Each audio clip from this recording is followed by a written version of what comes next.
Greetings, everybody. I am live right now here on the Renegade Hour. And the reason I'm live, I just want to make some announcements and to be able to um, tell you what's going on with the channel as well as what's been going on in my life. So I hope some people will come on because I didn't announce this. I just came on real quickly to do this announcement. Hopefully people will watch this.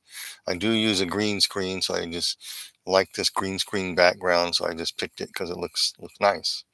I wish I had a house look like that, but I don't. But anyway, um, I'm going through a very rough and hard time, and haven't been able to post too much on the Renegade Hour.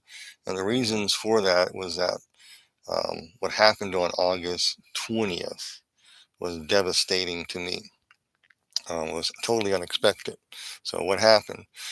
My wife and I, we like to exercise. We hike all over the place, and my wife's in the epitome of health. She can. We go to the park here called Fossil Creek Park in Fort Collins, Colorado. She's able to run up the hill. There's a nice hill. The long slope is probably about 200 yards long or something, and then the shorter slope, the west side of the slope is a shorter hill, maybe 70 yards to the top. And she could run up both of them no problem and walk. Walk back and forth. She'd run up. I'd try to do as best I could. Um, this has been a rough year. February 24th, my mom passed away. Then I had surgery. Unexpectedly, I had to have surgery. So I was laid up for a while. So I was trying to get back to exercising and all that and trying to do a good job of it. My wife was the epitome of health, no health issues, the perfect blood pressure that doctors always want. Um, we didn't never got the pinprick under the thumbnail, so on anything like that. But what she, but what happened is related to that illegal substance that you can't talk about that happened in 2024, in 2020. Where you had to put a muzzle over your mouth and all that. And in uh, December 23, both of us got it. It was my second time, her first time, and she was real bad. And so this is a residual effect of it, and you're watching it play out in news media, real time, talking about star athletes, young kids dropping, exercising.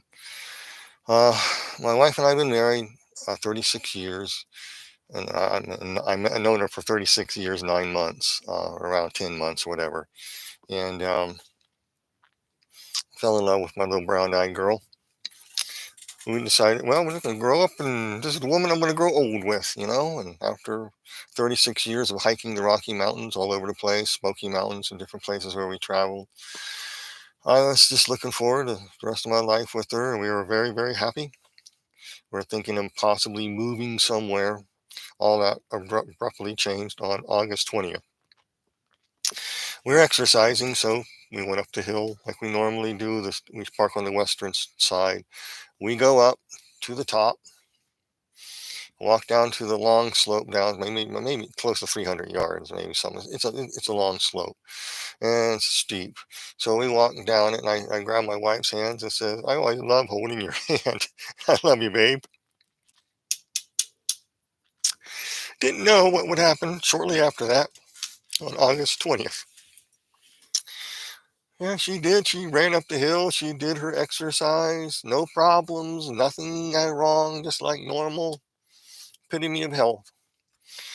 So we came and walked around the lake there as we normally do to head back, and she wanted to do one more run up the hill, literally run up the hill on the short side, about 50, 60 yards to the top from where she was, 70 at the tops. And then I couldn't run because we just got back on her birthday was the August 18th, and I had a blister on my heel from the hot springs. I slipped on a rock, I nicked my heel, and so I had this moleskin. So after exercising, I just was going to go to the car, get our bottles of water, and go over to the picnic. I was going to meet her on the side and go up to wherever she was on the hill and meet her and walk down to the picnic table as was our norm. I remember looking up at her, but something looked really strange. She was like she was really close to me, and she smiled, and all of a sudden, and I reached in the car to get the water bottle, looked up, I didn't see her. She disappeared. Then I saw her legs kicking. I go, what? That's strange. It just didn't dawn on me what's going on. So I took a few steps and then I just ran up the hill, ran up right to her where she was. And I saw her feet move. There's a little crest of the hill. The hill goes up and kind of bumpy. So and also I saw her feet move and I ran up the hill. She was lying on her back, foaming at the mouth. And so I thought she got stung by a bee. I didn't have my EpiPen or nothing with me at the time, but I figured I can maintain until um, EMTs get there. That was my original thinking. So I rolled her to her side. I'm trained in first aid. I worked in the sheriff's department and institutions where I had to be constantly trained for CPR. So I properly rolled her over so she wouldn't choke on her foam. And I called 911 and told him and identified myself, gave him all the information where I was, west slope of Fossil Creek Hill. I gave them so they could track me, and they asked me to monitor my wife's breathing. I said it's like 1001, 1002. So 3 seconds, 2 seconds, 3 seconds, four. At the fourth round, her life went out of her, and her eyes opened, and her eyes were gray, and the pupils were terribly dilated from beautiful brown eyes. So they told me immediately do chest compressions, but I told them, oh, I got to close her eyes first. She's looking at me, so I had to close her eyes. So I started doing chest compressions, and they tell me the guys were coming on the way, and I said, my God, I'm going to do chest compressions. And, I'm trained in this. You're only supposed to do chest compressions no more than 2 minutes to 2.5 if you're in shape. And you switch to a spotter. And they don't know I had amp, amp, ample um, training and for the shape.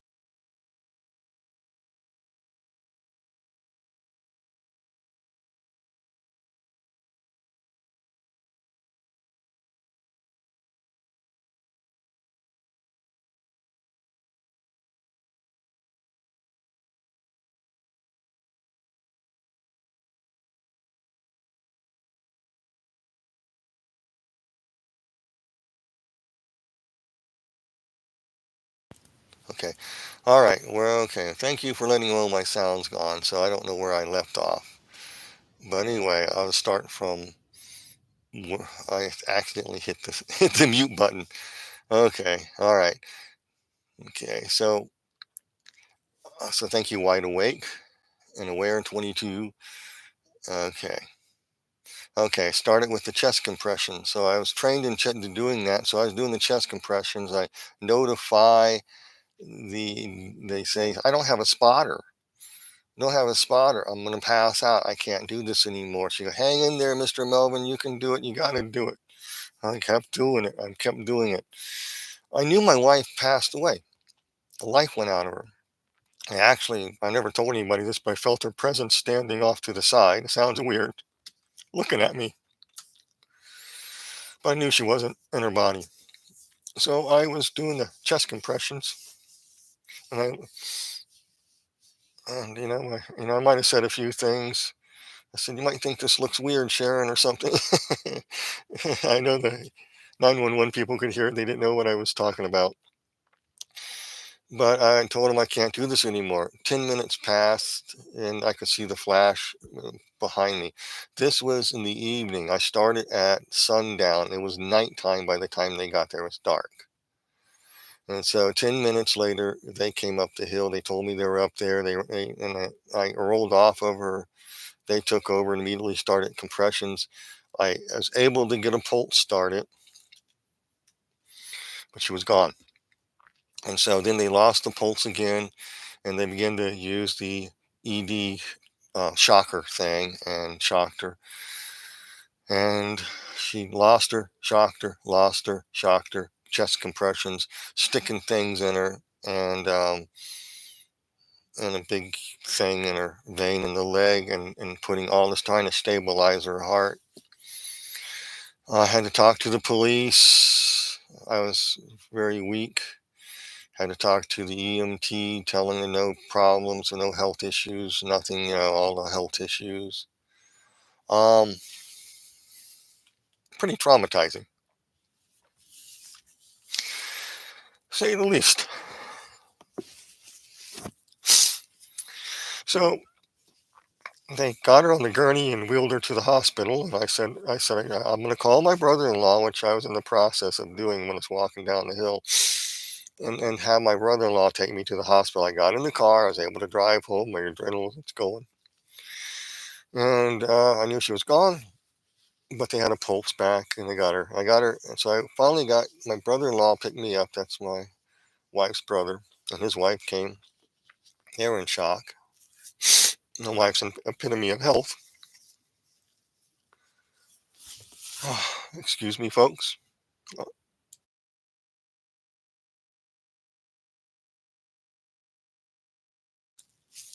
When I start tearing up, your nose starts to run. Sorry, had to mute that.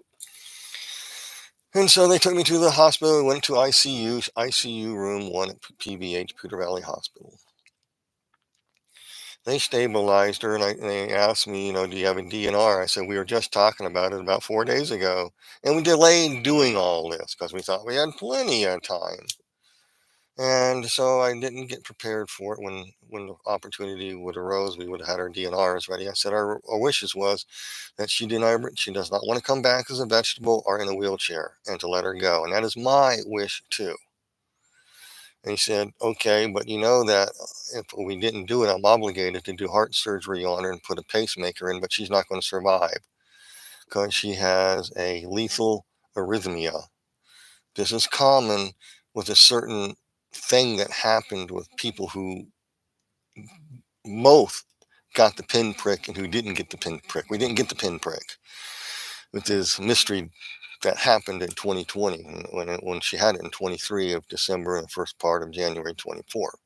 Within so many months, usually 8 months, people drop. And that's what happened. She's an athlete. We exercised. We were up in the mountains not too long ago in a snowy range hiking. We were doing some hiking and stuff. We tried to go to Rocky Mountain Park this year to do our trails and stuff that we normally do.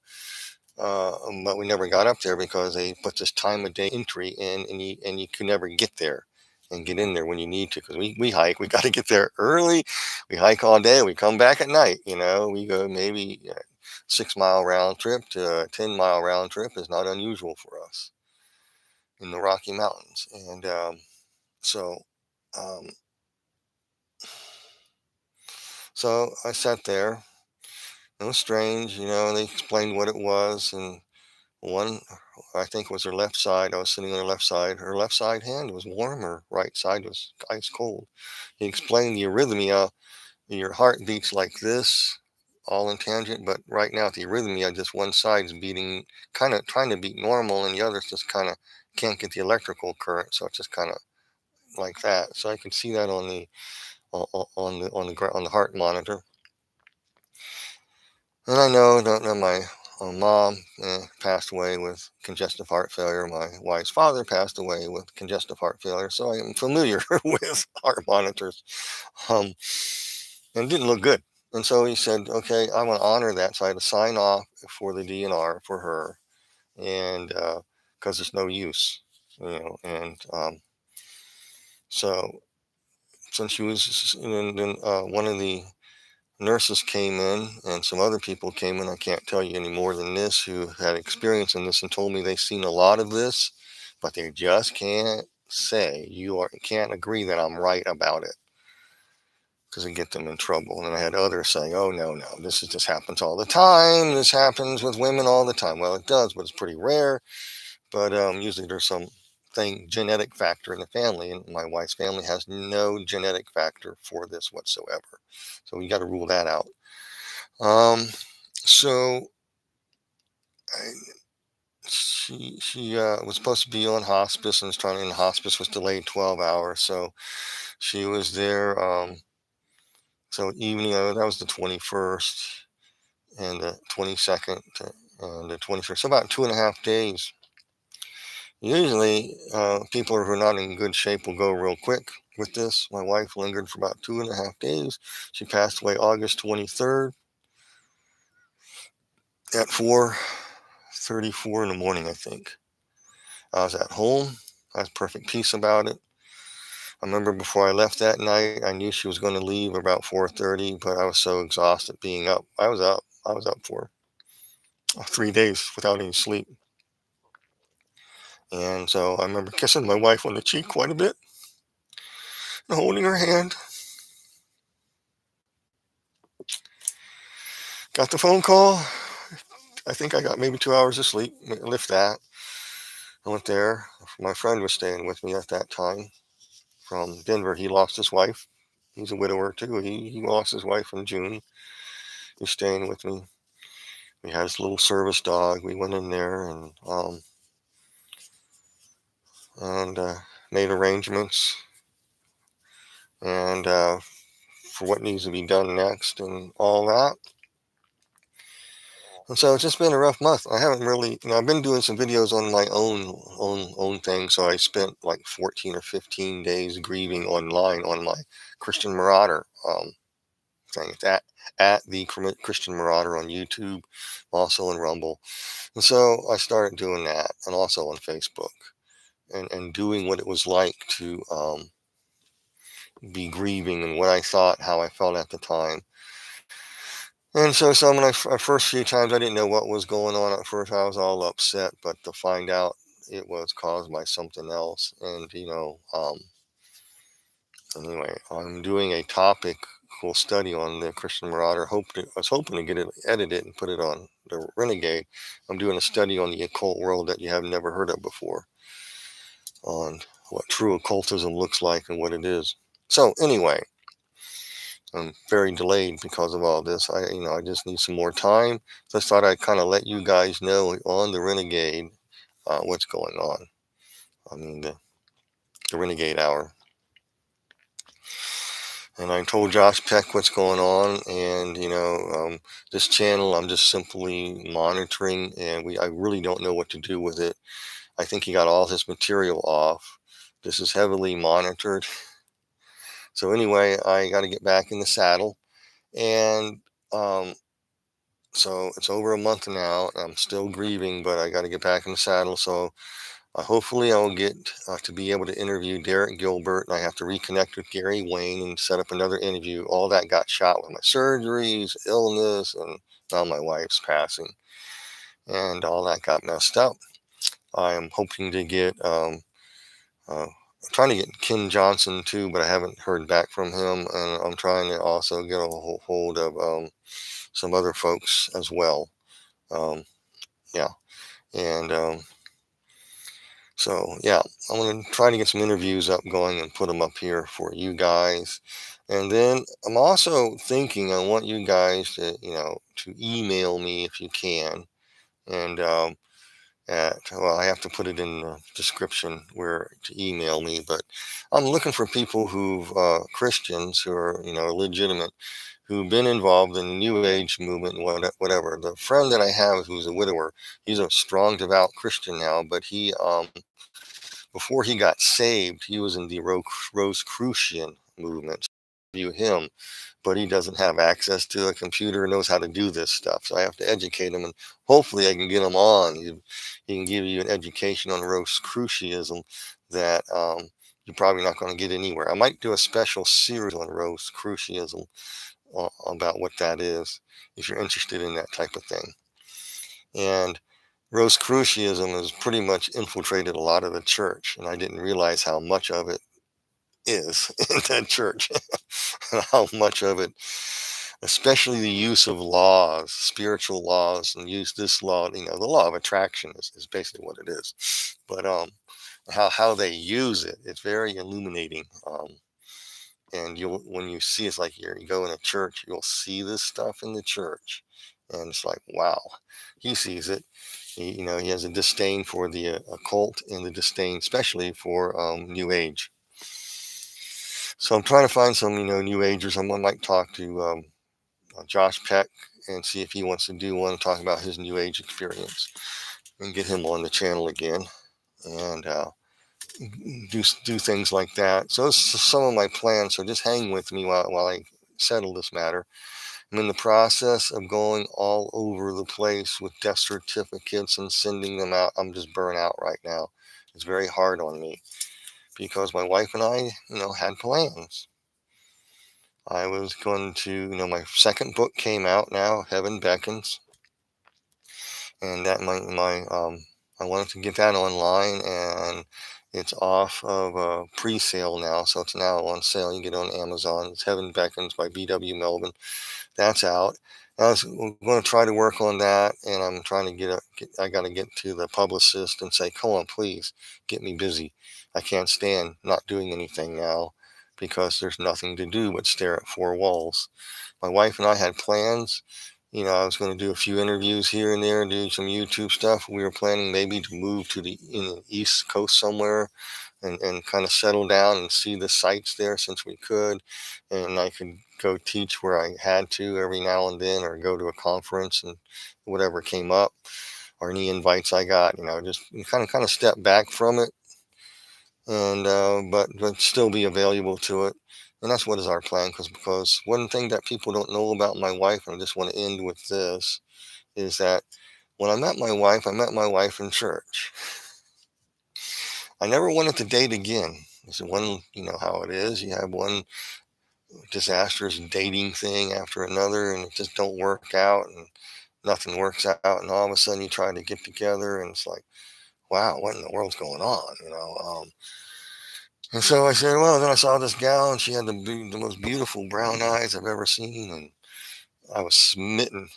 And so I planned, and I could never get her to notice me. I tried. So a friend and I knew when they came in. They came in a little late, so we put our set while they usually come down a certain aisle and try to find a seat. So we put our coats there, and we sat inside, and I sat over there, and they came back. They went down the aisle looking for their seats. They're coming back and said, hey, we got a couple seats here. These people didn't show up.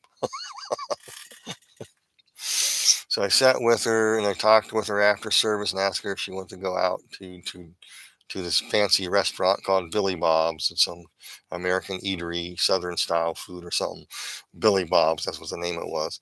So we went there, and I was all excited, had it all planned. She drove herself. I was going to meet her, going to talk to this woman with the beautiful brown eyes. And I left my wallet at home, honestly. And my heart sank when I told her that. I'll never see her again. I ruined this one. And I told her I'll get her money tomorrow. So I called her up the next day. She paid for it. Oh, what a heel. What a heel. I can imagine what she was thinking. Who is this weird guy? And so anyway, I decided to go down, and I took the shortcut, which is the back way. And she was trying to get away from me because she didn't want to see me come by the apartment. I thought I'd leave an envelope and leave it on her door. She lived in a little house in the back, in a studio house, a little mini home in the back of someone's yard. That's what they rented it to her. And so I was going to go put it up on the door. I had an envelope. I was going to have everything set, but I turned the corner, and there she was at the stop sign. I didn't think why she was there. I rolled down my window. She rolled down hers. I said, I'm so sorry. I didn't mean to do that to you, but I'm going to. So I handed her a $20 bill, and the meal that back then is in the early 80s was like $10. So I gave her $20 and told her to keep the change, and I drove off, all brokenhearted. No, I'll never see her again. Sure enough, I get a call from her, and we started seeing each other. And then I got the courage to ask her to marry me, and she said no. She's got to think about it. Boy, that devastated me. I wanted to crawl in a hole and die, because here I did all this fancy stuff to try to, dazzle her with a proposal. Well, hallelujah, it didn't quite work that well.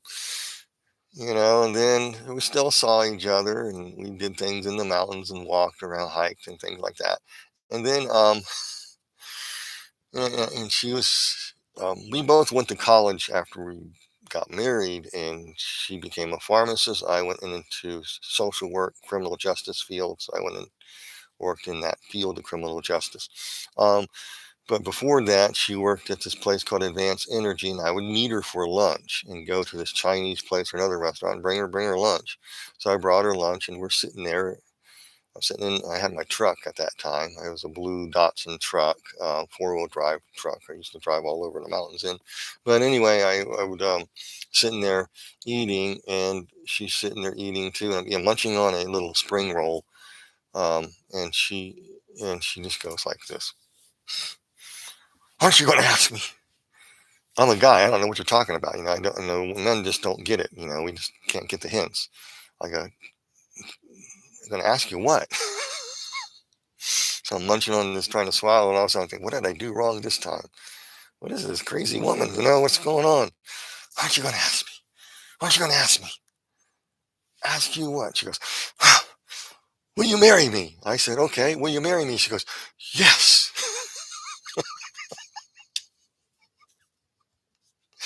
She never wanted me to tell that to anybody. So I'm telling you now because she's gone. And so went to the church, the Resurrection Fellowship, and well, I want an easy date that I can remember for an anniversary. So I want it June 6th because that's a D-Day, and because I'm a history buff. Well, that date was taken. So I talked to the pastor. What about June 4th? He says that day is open. So I asked her, June 4th works. She goes, yeah, good. That's the date of the Battle of Midway. I'll never forget our anniversary. And so we got married June 4th, 1988, 36 years. And at this time, after we got married, the first 3 years were a little rough. But the reason why it was rough is what I want to share. And you ladies will appreciate this. And might make you cry. My wife told me and showed me the police report. Before we got married, she just got saved, and her apartment was broken into, and she was violently raped at the point of a knife.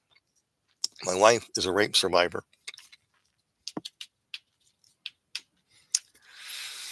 I did not know that. So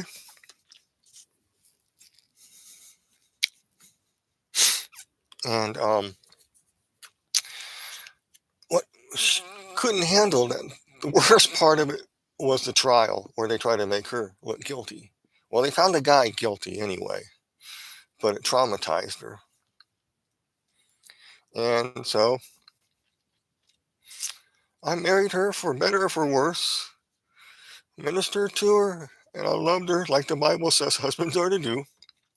And I saw her blossom into somebody traumatized, into a mighty, powerful woman of God.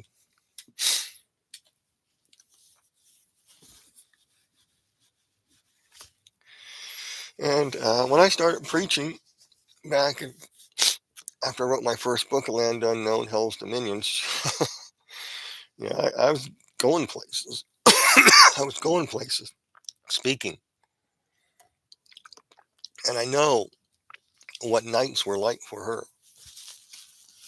Every little sound, the house creak. I had to get up and go a full house search every night. Had a routine. Car door slam out, someone coming home late at night, startle her, and she's shaking. I had to go look. That's what I did. So as I traveled, some days I was gone in one time for 21 days, and or long periods of time. She sacrificed for me to be able to do that. So when the big C happened in 2020 in March, it got shut down. We spent 4 years together. After that, I didn't get any calls or anything like that. And I was ready to step away and just do it low key type ministry type work. I was just sort of kind of like back off from it and just spend time with her because she sacrificed so much. I was looking forward to spending the rest of my days with her, traveling around, seeing historic sites back east. Either we stay here or we go out there. We just didn't know what we're going to do. We were planning to move, but we haven't. I just don't know what to do now. But, living with and helping and my wife that way, spending those 4 years together, helped her become a mighty woman of God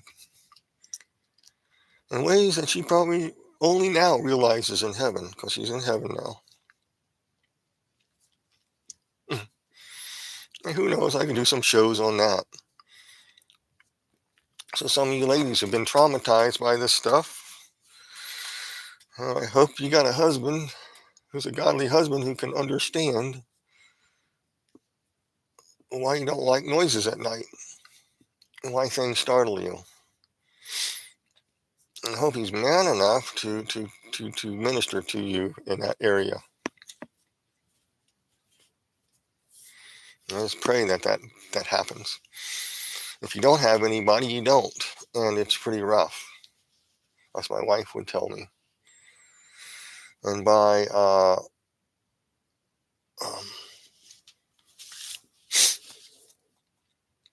helping her, and over the years, and had clients, and I worked all kinds. I worked in the criminal justice system, so I started out working in the sheriff's department, and worked in the jail. Got out of that, worked with disabled people, worked with um, sex offenders. Is where my last job was. I managed treatment team for sex offenders. I managed very violent people, and also victims. So I was able to help victims of these type of crimes with a compassion just because of what my wife went through in the jail, though it was professional level.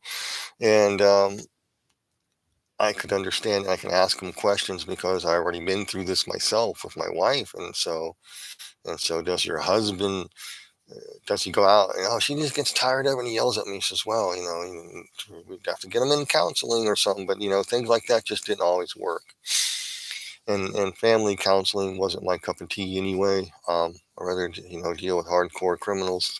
I can lock them down or something, but I can't herd cats like some people.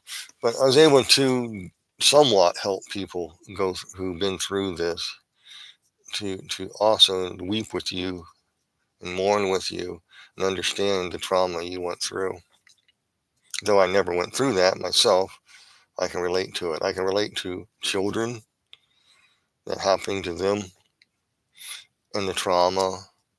And I know what the power of the gospel can do, how it can set you free from your crushed spirit and your broken heart and your ruminating thoughts and the bondages that you find yourself into. And so I just want to just let you know that. And the crux of a lot of what I do is for the brokenhearted and trying to put people's lives back together as much as I can. I'm not always the best person or able to do everything because I don't have my licensing or my clout like I used to. So I have to give up the counseling. So I can't do that anymore.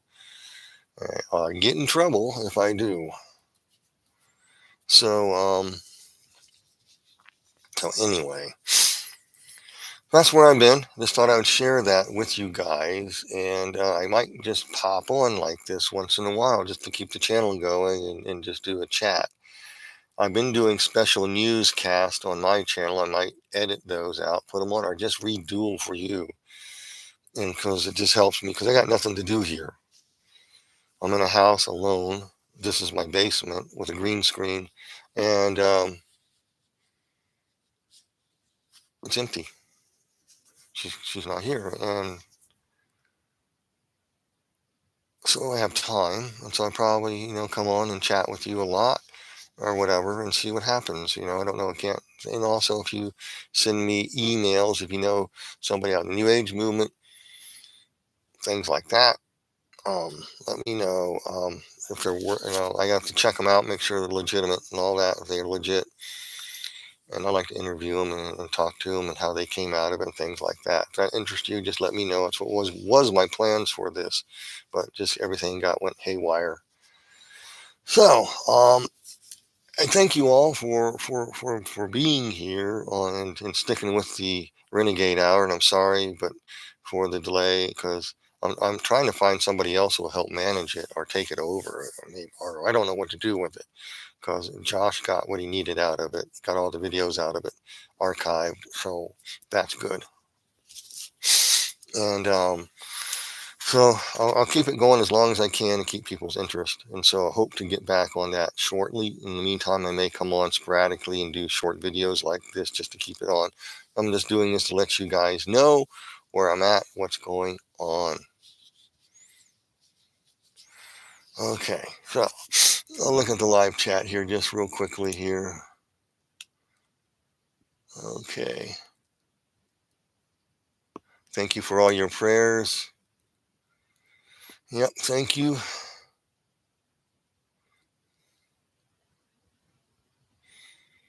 Jenny Weaver on YouTube used to be on the yeah. Yeah, I'm gonna try to get myself with Restream to connect here so I can show live chat, so we can have a live chat and chat back and forth with each other too. I'll have to switch over to that and put it on. I can do eight. I can do 8 channels at once. And Stephanie Serenity, I think that's your name, says start watching videos and reaching out to those. Yeah, I was beginning to, but things. I was writing some names down. I'll probably do that and get back on that. So thank you for that. Heaven and Healing podcast on YouTube as well. Okay, yeah. I am still doing personal interviews. I did one. I'm doing one for one over in France on Thursday morning. I don't know. I don't think it's going to be live. I think they record it and they do a little bit of their editing. So I'll be broadcasting in Europe through this French station somehow. I'll figure out how it works. And doing other podcast and radio stuff, broadcasting over into India, over in Indonesia, stuff like that as well currently, and some other venues that have come up. I'll still do those. But anyway, I'll just pray that the Lord gives me direction and open some doors for me, or I will go crazy, get my publicist to contact me or something so I can get back on the road and get I got to get moving. I don't like sitting here by myself. Um, it is rough. So with that, I'm going to let you guys go. And until next time, I'll try to put something up there on screen. And so you'll know on the community link, and so the community, you'll be awakened or to it, so you'll know when I'm coming on, and I'll just do a live stream. Hopefully I'll connect through Restream without any problems. Sometimes I have problems with that, so I'll have to figure out how to get that set up through Restream to add the channel and get you guys on there. Okay, so you guys, thanks a lot for your prayers and support. And with that, if you want to email me or anything like that, it's you can use this old email address. I just use this as email. We don't use this service anymore, but I have the email. It's Brian. It's spelled Bryan. Then my last name is Melvin, Melvin, M as in Mike, Melvin, number 1 at AOL.com. And I know it's old, outdated, but you can contact me on there. And if you'd like to support what I do or help out, that'll be appreciated too. You don't have to. And you can use that email to go through PayPal if you like. I'm just saying, I'm not trying to beg money from people or make people feel sorry for, because I don't beg. I don't ask for money. If the Lord puts it on your heart, that's it. If not, that's okay with me. But anyway, I just want to let you guys know what's going on with that. I just want to say God bless you and thanks for having me on. And I'll try to get back on track here and keep me in prayer. And God bless you all.